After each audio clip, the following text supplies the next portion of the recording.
তো আমি যেটা বুঝি যে আমাদের দেশের মানুষ তাহলে বুঝে কিভাবে আমাদের লোকদেরকে।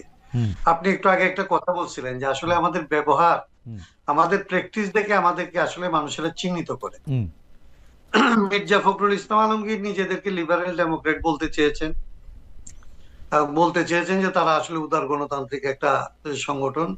তারা যদি ক্ষমতায় যায় তাহলে দেশে একটা গণতন্ত্র, উদার গণতান্ত্রিক ব্যবস্থা প্রতিষ্ঠিত হবে। আর ওনাদের বিপরীতে জামাতে ইসলামী কিংবা ওই জোট যদি ক্ষমতায় যায় তাহলে উগ্র ডানপন্থী বা কি বলছে আমি ভুলে গেলাম, হুম। যে উগ্র একটা শক্তির কাছে যাবে। এটার মধ্যে দক্ষিণপন্থী। আংশিক সত্যের অংশ আছে, কিন্তু দুর্ভাগ্য হচ্ছে যে এই সত্যের অংশটাই হচ্ছে সমস্যা। হুম পূর্ণ সত্য অথবা পূর্ণ মিথ্যার একটা শুধু মানে এটাকে আপনি আসলে ইয়ে করতে পারেন আর কি, হুম আলাদা করতে পারেন। কিন্তু যখন সত্যের সাথে আংশিক মিথ্যা থাকে কিংবা মিথ্যার সাথে আংশিক সত্য থাকে তখন আসলে মানুষ বিভ্রান্ত হয়।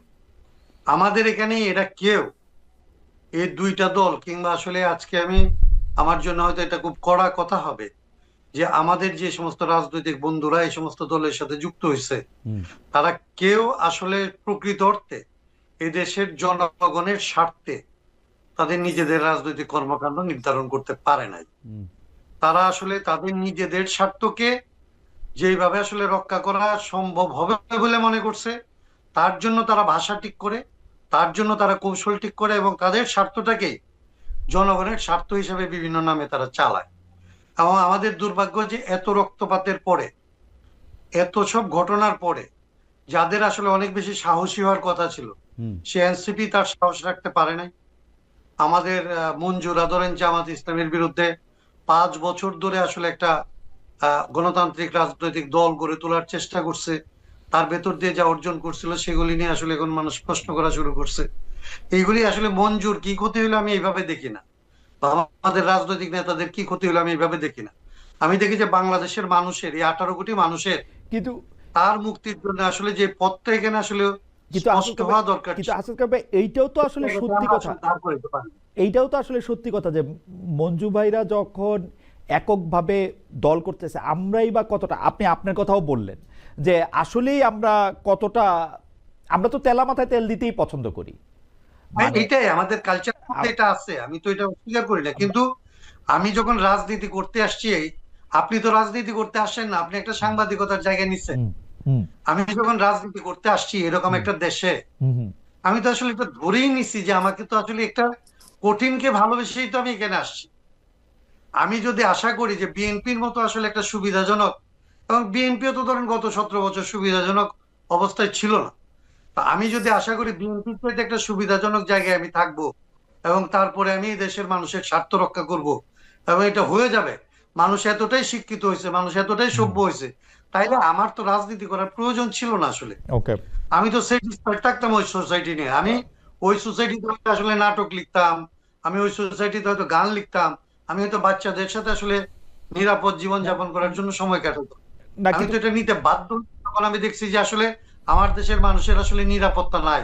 18 কোটি মানুষের নিরাপত্তা নাই যে দেশে, সেই দেশে তো আমি মনে করছি আমার নিরাপত্তাকে বিঘ্নিত করে হলেও সেটাকে আসলে রক্ষা করার পথ তৈরি করতে হবে। ওকে।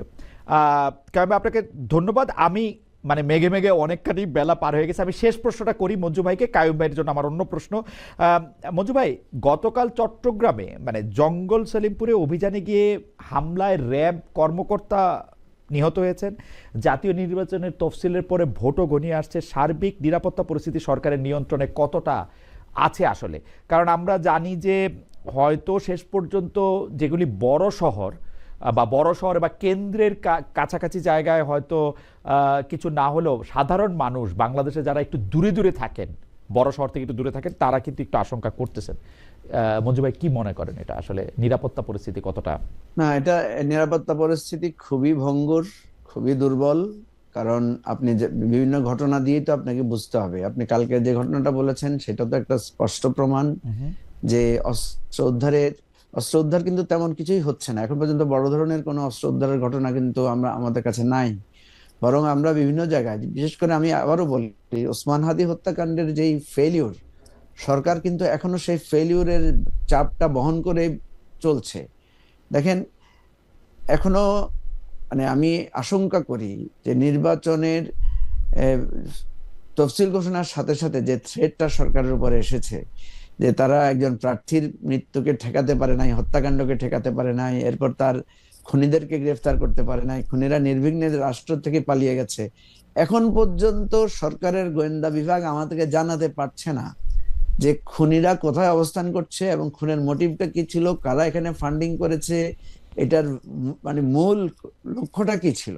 ওসমান হাদিকে হত্যা করে কি এখানে নির্বাচন ভণ্ডুল করতে চেয়েছিল, নাকি আমাদের যে প্রতিবাদী কণ্ঠ সেগুলোকে বন্ধ করে দিতে চেয়েছিল, নাকি মানে এটার সাথে কোনো শুধু কি জাতীয় শক্তি না আন্তর্জাতিক শক্তি না, আমি আমি আমি সংযুক্ত আছে? আমি জনাব শহীদ ওসমান হাদির ব্যাপারে আমি একটা দেখি যে উনি কিন্তু আসলে সমালোচনা আপনাদেরও করেছেন, মানে জামায়াতে ইসলামী, এনসিপি, বিএনপি, এই জুলাই যোদ্ধা নামের যারা শার্ট গায়ে দিতে পারতেন না, আজকে অনেক দামি কাপড় গায়ে দিচ্ছে, মানে উনি কিন্তু স্পেসিফিক অনেকগুলি বিষয়ে অনেক সমালোচনা করেছেন।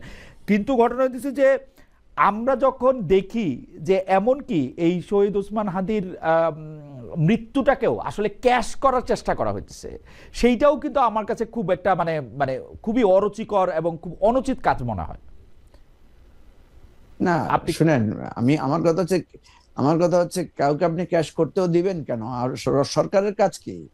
সরকারের কাজ তো হচ্ছে যে এটার একটা সুষ্ঠু, আজকে ক্যাশ করার প্রশ্ন আসতেছে কেন? আপনি যদি আজকে ধরতে পারতেন, আজকে যদি বিচারের আওতায় আনতে পারতেন, আজকে যদি আপনি এটার, কারণ আপনি দেখেন খুনিরা তো এইভাবেই মানে প্রশ্রয় পায়। ওসমান হাদি হত্যার কোনো কিছুই হলো না, তাহলে কালকে তো আরেকটা ঘটনা ঘটবে, পরশুদিন আরেকটা ঘটনা, এবং ঘটছে তো আপনার ঘটছে তো সেই ঘটনা। কথা হচ্ছে যেখানে আপনি ঘোষণা করছেন যে ইলেকশন শুরু হয়েছে, 3 স্তরের নিরাপত্তা, সেখানে নিরাপত্তার কোনো বালাই নাই। এখনো আমি আশঙ্কা করি নির্বাচনের যখন প্রচারণা শুরু হবে পরশুদিন থেকে, বিভিন্ন ভাবে কিন্তু নানা ধরনের সন্ত্রাসবাদী ঘটনা ঘটবে। আপনাকে তো আমি উল্লেখ করেছি, আমাদের দলের সেক্রেটারি ফুয়াদকে যখন তার একটা বক্তব্যের জন্য সেখানে বিএনপির লোকেরা নানাভাবে ঘেরাও করেছে, আপনি কি দেখেছেন সেখানে কারোর বিরুদ্ধে কোনো মামলা হয়েছে বা কাউকে গ্রেফতার করতে পেরেছে? কাউকে করা হয় নাই। তো এই যে বিষয়গুলো প্রতিনিয়তই ঘটছে, এখানে অত্যন্ত পরিষ্কার যে আইন শৃঙ্খলা রক্ষা, অস্ত্র উদ্ধার, আসামিদেরকে গ্রেফতার, নানা জায়গায় আমরা নানা ধরনের দুর্বলতা দেখতে পাচ্ছি। এবং আমরা দেখছি, আজকেও দেখলাম চিফ অ্যাডভাইজার 3টা দলের নেতাদেরকে নিয়ে তিনি বিভিন্ন জায়গায় পরিদর্শন করছেন। এই জিনিসগুলো আমার কাছে মনে হয় যে এটার চাইতে গুরুত্বপূর্ণ হচ্ছে যে এই দলগুলোর মধ্যে বিভেদ কমানো এবং নির্বাচনটাকে সুষ্ঠুভাবে করা। নির্বাচন খুব উৎসব মুখর পরিবেশে করার জন্য যেই মানে প্রচেষ্টা, তার চাইতেও বেশি দরকার হচ্ছে নির্বাচন যাতে শান্তিপূর্ণ, সুষ্ঠু, নিরাপদে হয় এবং মানুষ যাতে তাদের ভোটটা দিতে পারে এবং কেউ যাতে কারো বিরুদ্ধে কোনো অভিযোগ তুলতে না পারে, এরকম একটা নির্বাচন ব্যবস্থা করা একান্ত দরকার।